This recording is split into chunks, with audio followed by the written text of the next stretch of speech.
यो वचन सुन्नुहुने सम्पूर्ण दाजुभाइ तथा दिदीबहिनीहरूलाई प्रभु येशू मसीहको नाममा जय मसीह। मलाई आशा छ कि मेरो प्रभुले तपाईँलाई तपाईँको परिवारलाई सही सलामत राख्नु भएको छ होला। आमेन। आउनुहोस् हामी भजन सङ्ग्रहको पुस्तक 95 को 6 वचन म तपाईँहरूको निम्ति लिएर आएको छु र वचन हेर्नुहोस् बहुत अद्भुत छ। म तपाईँहरूको निम्ति पढिदिनेछु।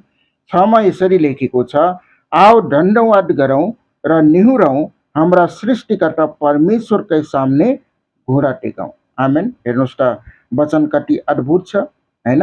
आओ भन्छ हैन, हामी सबैजना आज बिहानी जो हामीलाई मिलेको छ हैन, धेरै जस्तो मान्छेले आजको बिहानी देख्न पाएनन्, तर परमेश्वरको वचनले के भन्दछ हेर्नुहोस् त।